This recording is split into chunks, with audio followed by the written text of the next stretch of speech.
Sa ito para hindi kayo malito kapag kayo ay magliligo ng manobela o magpo-full turn. So kapag magpo-full turn o sagad na ikot, wala pong bilang yun. Sagad nyo pupuntang left. Sige po, sagad nyo lang. Tuturo ko sa inyo mamaya kung paano yung tamang pag-ikot. Sa sagad ng left po yan. So ibabalik natin sa straight. Ilan po pabalik yan? Dalawa. So yung ilan po bilang? Paano yung bilang na dalawa? One kada. Yung malaking butas, pag tumaas, Butas. yun po yung isa. Yun. Yan, dalawa. Ibig sabihin, straight na yung gulong. So, full turn nyo ng right. Right po, right. Right. Okay, straight natin ang dalawa. 1, 2. Okay, one turn left. One turn left. Oh, mali. Wag itataas ang kaliwang kamay. Baba niyo po yung kaliwang kamay. Ganyan position. Okay. Ikot, then, yan, ganyan. Up, sobra. One turn lang. Yan. Ilan pa balik? Isa lang din. Isa lang din. Yan, ganyan yung hand over hand na pag-ikot. One turn left ulit.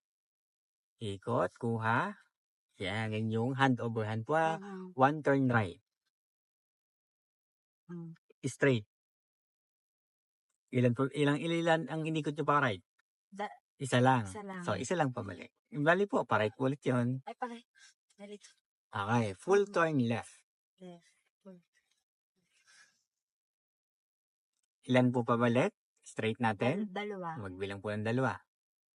1, 2. 2. Full turn right. Straight. 1, 2. Blinker.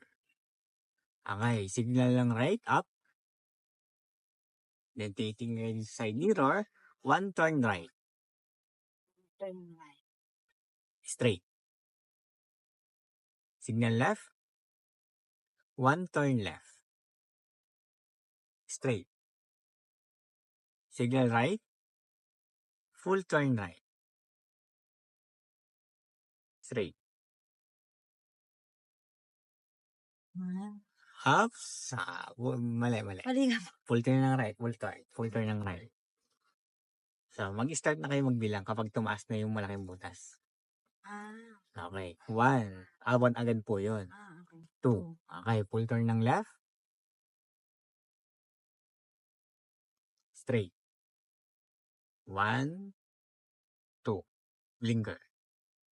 Okay. So, ayan po yung command ko po sa inyo para alam nyo mamaya, pag sabi kong full turn, yun, ikot nyo lang siya. Pag sabi kong straight, dalawa pabalik. Kapag one turn left, ilan pabalik? Isa lang yun.